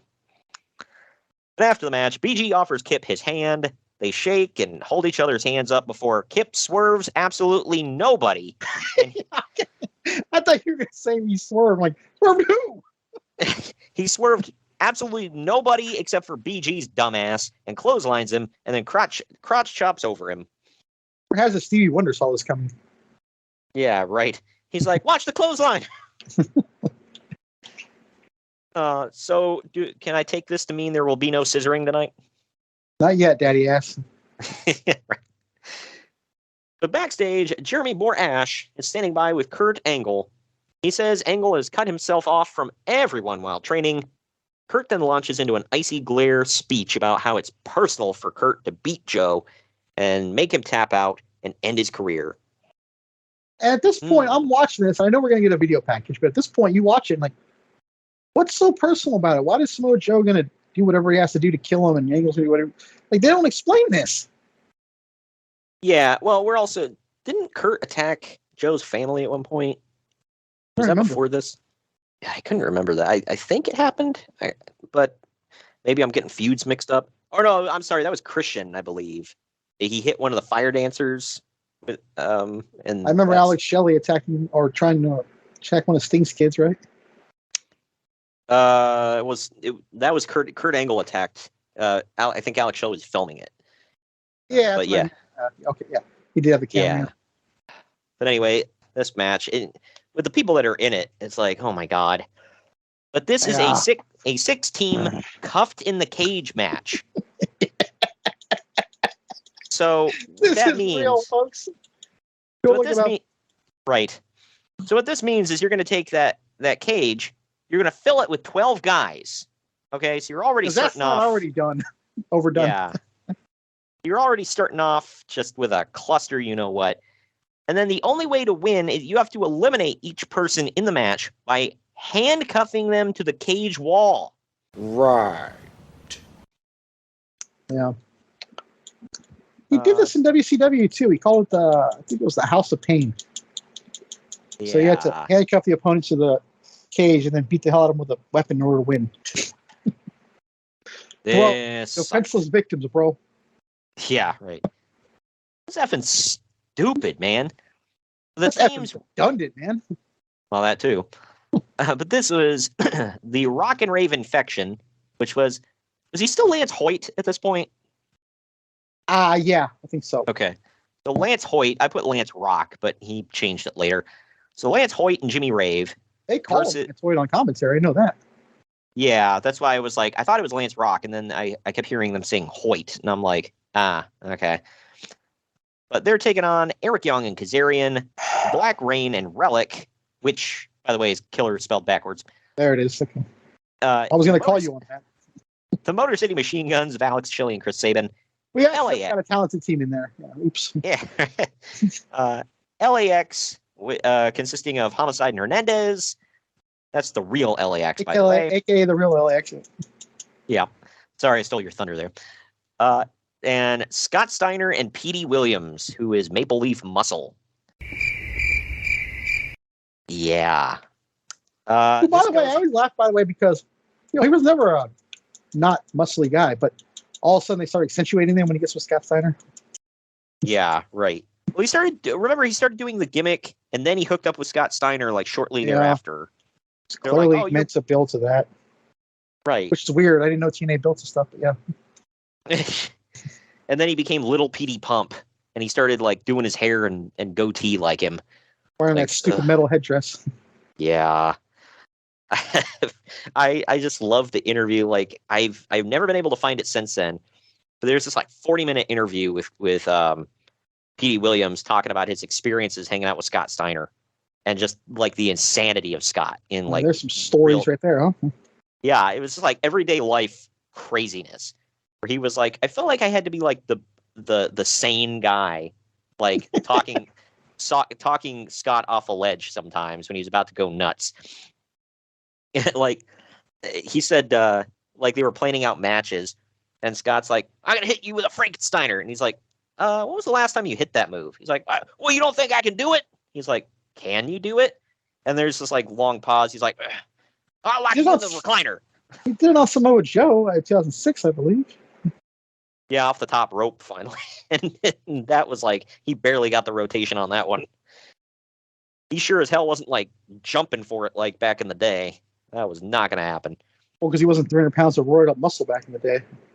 Are you going to make me hit it, Greg? Allegedly. Yeah. Yeah. Well, allegedly, not allegedly. You know what I mean. He did more than Canseco, dude. Allegedly. No, you can visually see it. It's not allegedly about that. I will never, until the day I die, forget my dad's reaction when he comes out as Big Papa Pump, and my dad's like, "The hell did he do to himself?" Hollywooded himself out. Yeah. But anyway, this is the third. How many people can we stuff into one cage match of the night? Because if there's any match type that requires that, it's a cage match. Of course, yeah, where you literally can't get out. But this is one for you. How did Vince Russo never have a battle royal where the object was to throw the people out of the cage over the top? Well, because that was already done with Bunkhouse Stampede, so you know they beat him to it. Hey, really? Yeah, throw them out over the top. Yep, you had to dump them out of the cage. That was the way to win. Sounds. I can't use the word. I'll save you some editing. Like a cluster F. Yep. Yeah, we'll say that. Let's see, because I know it's now in the archives. I must have done it with it was episode 85. I might have did it with Grandy. I think I did. Hey, what you guys do on your own time, man? I don't judge. Good God. But Eric Young and Kazarian were supposed to be team number 2, but we see backstage that Young gets beaten up by Black Rain and Relic, which, again, of course, is killer spelled backwards. And they will tell you on commentary, folks, if you don't believe us. I like how he throws in the, well, of course. And it's like, why is it of course? Like, I get it now that you say it. It's quite, let's say a quick little parenthesis in the middle of a sentence. Right. Which, of course, is killer spelled backwards. Yeah. And then he gets super original with it, because when he left Impact, he kept doing the gimmick, but he changed his name to Red Rum. Right. Like, I thought it was a take on, what's that Jack Nicholson movie again? Shining. Yeah, The Shining, yeah. Scott Steiner gets handcuffed to the cage at one point, so he's out. Eric Young finally comes out, but he's too scared to get into the cage, so he leaves like another word for a cat. Chris Sabin and Alex Shelley then get handcuffed to the cage, so they're out. Oh, well, yeah, by all means, why have the most talented team in there till the end? Petey Williams is next to get handcuffed, and that's another good piece of talent out. They're all just so talented that they're not needed. They make everyone look bad. Yeah, right. Hernandez gets handcuffed, and then Jimmy Rave eats the flux capacitor from Kazarian. The flux capacitor, which makes time travel possible. Sorry. I love how Don Wayne was such a nerd, by the way, and had to keep saying that. Yeah, right. I said, that's our friend on Facebook. I said the wrong name, Don West. Yeah, Don West was... You'll edit that out. Yeah. Yeah, Don West had to clearly keep saying it, dude. Did you notice that? Yeah, it was... This is what makes time travel possible. freaking love it, man. Made me geek. Me I too. love the move anyway, but him saying it, I was like, hell yeah. Lance Hoyt ends up eating a choke slam, or I'm sorry, he choke slams Kazarian, other way around, off the top rope. And then Black Rain and Relic handcuff Kazarian to the cage. Because can't have that guy running around doing cool moves. Now, Super Eric runs out. Yeah, I forgot about this. I was like, was this when he was born, or was he already doing this? I forget. Yeah, this was freaking stupid. He'd clearly been doing it for a while because like they knew who it was and everything. So I was like, oh, Super Eric's here. We're saved. Like, shut the F up. But he runs out. As long as Vince Russo's still there, you're never going to be saved. Exactly. Jesus couldn't save you from that. Yeah. Apparently he saved Vince Russo though. I don't know, whatever, But anyway, Super Eric handcuffs Rave to the cage now. Did I mention he came out and like dove on everybody off the cage? Well, he does. Then he handcuffs Jimmy Rave to the cage. Super Eric switches around with Relic to handcuff him to the cage, and they were like, well, how did he do that? Oh, well, he has superpowers. Shut the F up. Like he's the Undertaker or Kane. Yeah. He handcuffs Relic to the cage, and then he hits a Death Valley driver on Black Rain before handcuffing his ass to the cage and winning. What a clusterfuck. Uncle Dave gave this 2.25 stars. I gave it 1.5. This sucked. Let's see who. 1. I did laugh quite a bit, though. The highlight of the match was Don West's commentary. That should never be a highlight of the match, by the way, ever. Hell no. Like, I don't care who the commentator is. It's like, why? Freaking Vince Russo strikes again, man. But backstage, generic blonde number 3, Lauren, is standing by with Samoa Joe's fire dancer family members. Joe's dad says that this is all his son ever wanted, so he can't see him losing. But win or lose, he'll always love his son. But if he loses to Kurt Angle on pay-per-view, what good is he to him?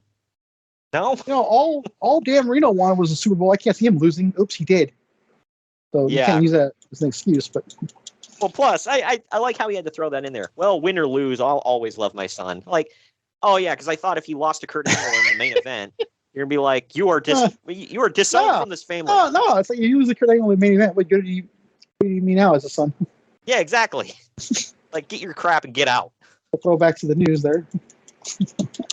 And he then starts speaking in Samoan. I don't know what the hell he said. Joe's brothers, by the way, are straight beef. Like, they're big dudes. I know, big beefy Samoans. Were you shocked? Yeah, big beefy Samoans. Tell me another one. I know, but just damn. But up next, it is Awesome Kong and Raisha Saeed, aka Cheerleader Melissa, taking on Gail Kim and ODB. It is a knockout. It is a knockouts tag team cage match. There is a lot of chest meat in this one. I always thought ODB was a lot better than people give her credit for. Yeah, she wasn't bad. It was just like the part where she's like, she would grab a woman by the face or by the hair and like make her headbutt her crotch. Like, okay. She would grope them too. Yeah. This goes about 8.5 minutes. In the end, ODB ducks when Saeed is holding her, and Saeed eats a spinning back fist from Kong. Who could have foreseen? Gail I was shocked. Oh, yeah. Shocked and dismayed. Shocked and dismayed! Anyway, Gail then hits a diving front drop kick onto Kong. ODB connects with a diving splash on Saeed and gets a pinfall win. Uncle Dave and I both gave it 2.5 stars for average. What say you? I thought this was really good. I gave it 2. Yeah, it was fine. I've seen better. It's the most watchable match the past 3 we've seen, I'll tell you that. Yeah, right. I don't know, man. This is what they're doing. Okay. Well, we got one more that's going to be on that not so watchable list. But in the back. I liked it when I said this wasn't that bad. Maybe I pay attention like the end, and like I shouldn't do that, but the end was pretty good. This is good. No, doesn't mean that. Yeah, right. Yeah, I mean, like I think I did that. Fine. This was fine. Wasn't great. I don't know, man. Was what it was. In the back, Jeremy Borash interviews Karen Jarrett. I'm sorry, Karen Angle at the time. She's Karen Jarrett now. But anyway, getting ahead of myself. She claims that she's been separated from Kurt for about a month, so JB's confused as to why she's there. She says she's afraid of what will happen if Kurt falls short of his own expectations, so she's there to monitor him. Yeah. Oh, that's sweet. I'm here to check up on, the guy that's going to be paying me alimony. Child support, too. Yeah, that too. I forgot about that. But up next, it is Robert Roode. Bob Roode. And Peyton Banks taking on Miss Booker Peyton Banks. Yeah, taking on Booker T and Sharmell. It is a mixed tag match in 6 sides of steel. It goes about 7.5 minutes. Luckily, Roode and Booker are in the ring for most of this match. Sharmell, I was going to say, my first note here is I forgot how it went, but I know for a fact that the women are going to do very little in this match. Thank God. Sharmell finally gets tagged in and starts slapping away at Roode. Banks tags herself in just as Roode holds Sharmell. Peyton Banks turns to shout at Booker T while Sharmell backkicks Roode in the crotch. Peyton, then without looking, because she's an idiot apparently, spins and slaps Roode right in the face by accident. This leads to Banks being rolled up and pinned by Sharmell for another win off of an effing schoolboy. That's at least 3 tonight. Uncle Dave gives it a 1.25 stars. I gave it dose. It was okay. What say you? 1. Suck! Yeah, I don't know. This sucked. The whole thing sucked? Yeah, it wasn't great. I don't know. Like, Sharmell was not a wrestler. Quit throwing her out there. Clearly. What the hell was it with Vince Russo where it's like, all these women aren't wrestlers, bro. Let's make them wrestle anyway. Like, he made Sunny wrestle. He made Sable wrestle. He made Sharmell wrestle. It does, bro. Something might pop out, bro. Good God. You think he didn't say that to himself? I'm sure he did. Bro, it's getting me all tingly, bro. I don't even know what's going on down there, bro. Hey there, little guy. Well, hey there, little feller. You remember that episode of South Park when they had the porn movie and they had to go return it? Yes. The feller's watching it and he looks down his crotch. Hey, what's going on down there? Oh, man. But backstage yet again with generic blonde number 3, Lauren. She's interviewing UFC fighter Marcus Davis. Do you know anything about Marcus Davis? Yeah, he was pretty decent this time. Yeah, this was before my time. I don't remember him too much. But Davis says that he's been training Joe for the past 2 weeks, doing a training camp with him, and Davis says that Joe's been doing 2 sessions a day and really impressing him. I like how they're building this up like this is definitely definitely an MMA fight, even though it's definitely not. That was the whole build up. An MMA style match in the cage. Yeah. Think about it. Kurt wrestles no shoes on, so should tell you everything you need to know. I mean, I get that was it was implied. Did they actually say, "Hey, we're gonna have a like a shoot style fight or something like that," or did it just kind of say that? But they did say it was going to be a fight in the cage. It won't be a wrestling match. They did say that heavily on TV. Okay, I mean, I get it, especially because Kurt was heavy into thinking about going into UFC around this time. So, and UFC was on Spike TV at this time, so it's good cross promotion. But that brings us to the Lethal Lockdown. It is Team Cage, which is Christian Cage, Rhino, Matt Morgan, and Sting. They're taking on Team Tomko, which is not consisting of Tomko.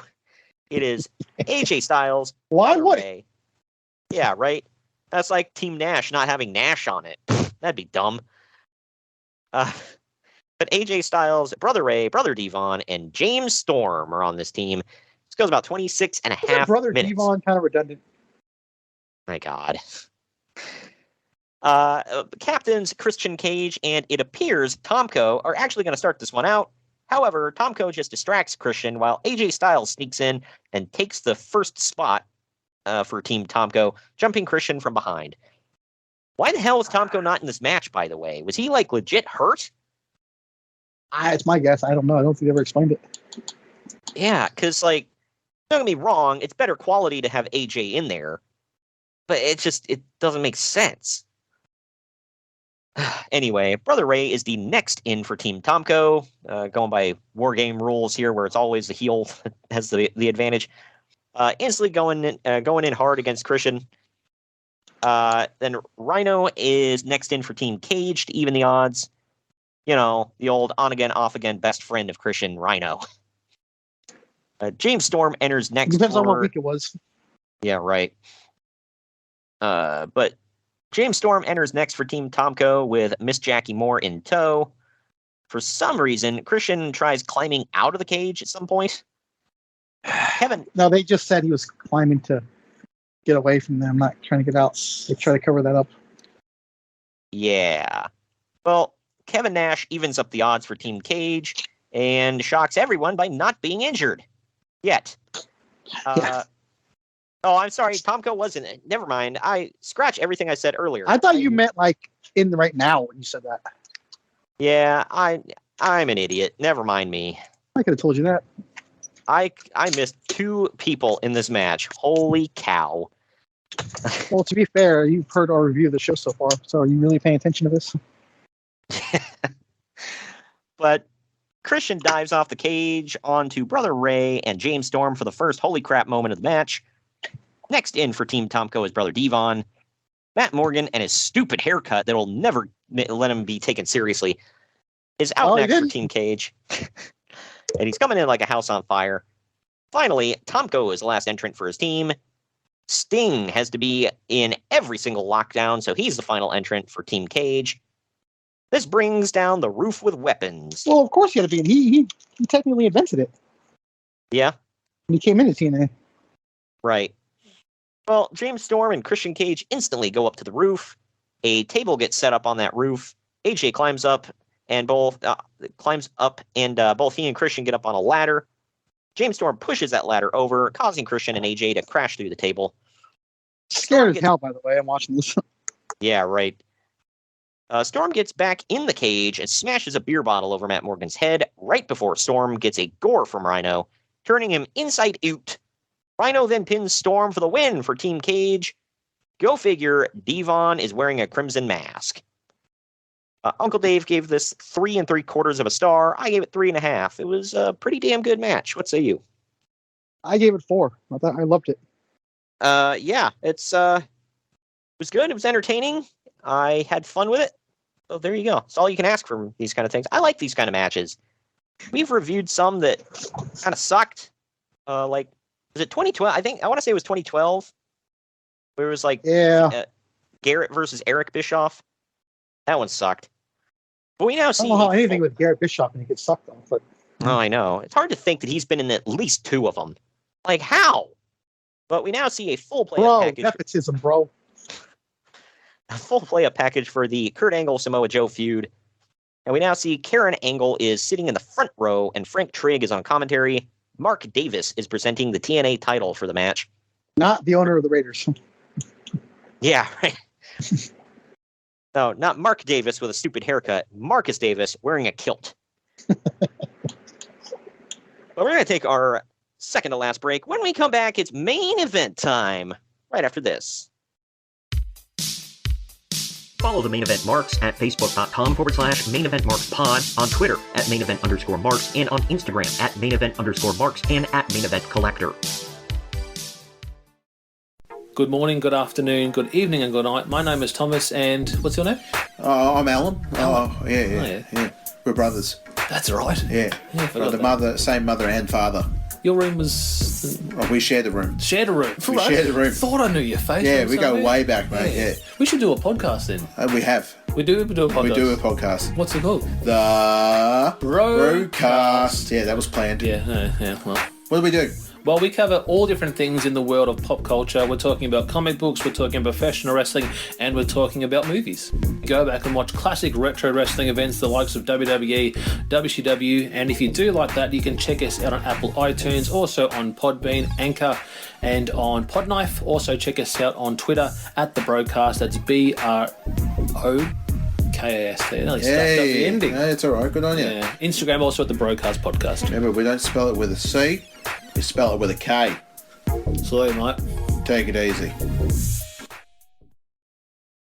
Main Event Marks are available wherever you get podcasts and on YouTube. Find all of our links on our link tree at linktr.ee/main event marks. And we're back. We're back. For Samoa Joe's entrance, we follow him walking through the back, and then his brothers do a fire dance on the stage as he enters.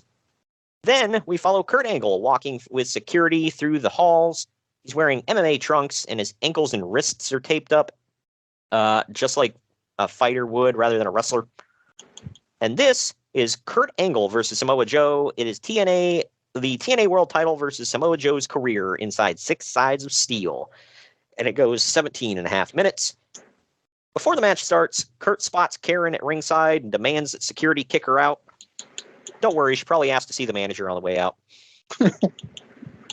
She fights it, but eventually leaves. There's a lot of hold for hold and posturing going on. I haven't seen much of Pancrase, but I'm thinking this is similar to that. It's close enough. It's 2 of the best wrestlers in the world having a work-shoot fight. So there you go. Joe ends up hitting a lariat on Kurt that drops Kurt damn near on his head. Per usual, Kurt works the left leg of Joe in the entire match. Joe keeps going back to the crossface, and Kurt reverses it into an angle slam for a near fall. Samoa Joe locks in the coquina clutch at one point, but Angle gets a rope break. Shortly after that, Joe ends up sitting Kurt on the top rope, hits a muscle buster, and lays on Kurt for the pinfall win. Uncle Dave gave this 4 1/4 stars. I gave it 4. What say you? I gave it 5. This is one of my all-time favorite TNA matches. This was really damn good. It was a cage match where the cage was significant, but they weren't banking each other off the cage. They weren't making each other bleed. You know, it wasn't like some bloody fight brawl, whatever. This is really good. Oh, it was a great match. I loved it. So Marcus Davis presents the TNA World Title to Samoa Joe, who celebrates as the new TNA champion. Meanwhile, Kurt lays on the mat in pain. The opening match and the last 2 matches, I feel, made this show worth it. Everything else in between was just like, eh. But that takes us to our final break. On the other end of this, we're going to get into final ratings and what's coming up ahead on the podcast. Follow the Main Event Marks at facebook.com/Main Event Marks Pod, on Twitter at Main Event _Marks, and on Instagram at Main Event _Marks and at Main Event Collector. Hello, everyone. My name is Ryan McCarthy, and I'm the host of the No Credentials Required podcast. Start your work week with the Monday Drop-In, where I talk about the sports beat in the Capital District, also known as the Muddy 518, as well as Metro New York sports from an upstate point of view. I also give a life lesson from a weekly sports story, so you might learn something from that. I also have a midweek podcast where I interview different sports personalities and talk about a wide array of topics. Take a listen and subscribe on your preferred podcast app, including Apple Podcasts, Spotify, Spreaker, Google Podcasts, Amazon Music, and iHeartRadio. Also check out our social media channels on Twitter and Instagram, BellyUpNCR, and Facebook.com/BellyUpSportsNCR. We're a part of the Belly Up Sports Podcast Network in association with Godzilla Media. No credentials required, where you don't need a press pass to talk sports. Hey gang, it's Commissioner Cooper of TSS Fantasy. We are the fantasy show of the people. Expert fantasy advice, free contests, leading expert medical and legal analysis, and most importantly, you. Interact with us on all social media platforms or check us out at tssfantasy.com. You can hear us on Spotify, Apple and Google Podcasts, iHeartRadio, and many more. Check out the fun today and be a part of the most interactive fantasy show around. TSS Fantasy, the fantasy show of the people. Event Marks are available wherever you get podcasts and on YouTube. Find all of our links on our link tree at linktr.ee/main event marks. And we're back. We're back. It is final rating time. Internet Movie Database gives this 8 out of 10. CageMatch.net gives it 4.98 out of 10. I'm like, really? Okay. I give it a 7.5 out of 10 for a C, C+, probably. What say you? I, too, gave it a C+. There was enough on the show where it wasn't a crapper. Like I said, the last two matches, the opening match, they were all pretty good. Everything else, like the women's matches, the two women's matches, the mixed tag, and that cuffed in the cage match, whatever, and the James versus James match. I just whatever. It was either those could have been Impact. Yeah, really. It's just that nobody cared, bro. That does it for not only that show, but the entire month of April. And we are, I believe, officially in spring at this point. The weather's actually nice out here consistently. I'm in a lot better mood. It's always nice here. Yeah, I'm sure. And we're getting into May. Quickly running down May here. Well, we got to hit him with the same meme that goes around every single year with Justin Timberlake, where it says, it's going to be May. I never understood that till last year. Yeah, it's for anybody that doesn't know, it's an NSYNC song, where it sounds like he's saying May instead of me. So, if you're like in your early 30s at this point, you'd get the joke. It's very. Do you want to get dated. the joke? Yeah, it's very dated. But anyway, going through May real quick here. On May 3rd, coming at you with WCW Wrestle War 1992. May 10th, we got Judgment Day 2004. This one is JBL versus Eddie Guerrero for the WWE title. May 17th is ECW's Hardcore Heaven 1999. We're trying to skip all around on this in May to kind of shake things up. May 24th, we got Slamboree 1996. The bonus show, that is Double Main Event Week, the bonus show that week is the first ever SmackDown that actually aired on April 29th, 1999. That was not the beginning of like the show actually starting. It was more like a special. And called a pilot. Yeah, that. So it's basically the pilot for SmackDown. And then it didn't actually launch completely until August of this year. So we'll be reviewing that first ever SmackDown from for the May bonus show on the 26th. And then finally, closing out the month with ROH, our very first ever Ring of Honor show. It's War of the Worlds 2014. So that should be fun. It's got IWGP, New Japan Pro Wrestling talent on the card.